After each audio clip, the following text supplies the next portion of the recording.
Before the crash, Emily's fingers drummed against the armrest as Flight 121 soared into the sky. She hated flying, but this trip was necessary. Her mind wandered to the presentation she would give in Los Angeles and the potential clients she might impress. Suddenly, a shiver ran down her spine. It wasn't turbulence. The plane was steady. She glanced around, noticing others with similar expressions. Mark, across the aisle, checked his watch for the 10th time. His wife, Rachel, had warned him about this flight. "Don't go," she'd said. "Something feels off." He dismissed her concerns. But now, Sarah, a few rows ahead, clutched her children's hands tightly. Last night's nightmare still lingered, a plane plummeting, screams echoing. She pushed the thought away, focusing on the in-flight movie. As the flight attendants began their safety demonstration, Emily's anxiety intensified. She felt like she was drowning, unable to breathe. Mark's eyes met hers, and for an instant, they shared a silent understanding. "Excuse me," Emily whispered to the passenger beside her. "Do you believe in premonitions?" The man looked startled. "What makes you ask?"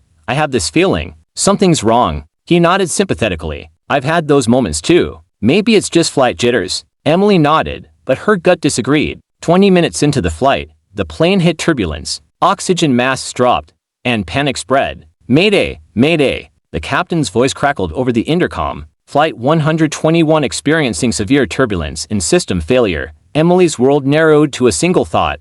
This is it. Mark grasped the armrests, his knuckles white. Sarah screamed, holding her children tight. In the cockpit, Captain James and First Officer Rachel fought to stabilize the aircraft. Alarms blared, warning lights flashing. "Descend to 10,000 feet and divert to nearest airport," air traffic control instructed. As the crew struggled to regain control, Emily's thoughts turned to her loved ones, her parents, her friends. Would she ever see them again? The plane shook violently, throwing passengers around the cabin. Luggage compartments burst open, spewing contents everywhere. Mark's watch froze at 8:29 a.m. Sarah's phone slipped from her grasp.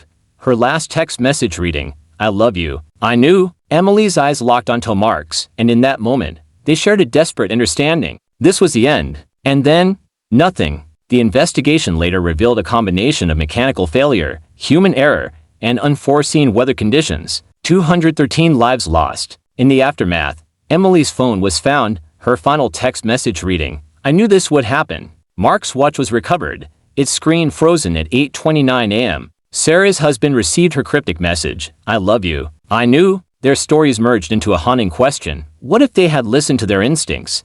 Before the crash, they had sensed the unthinkable.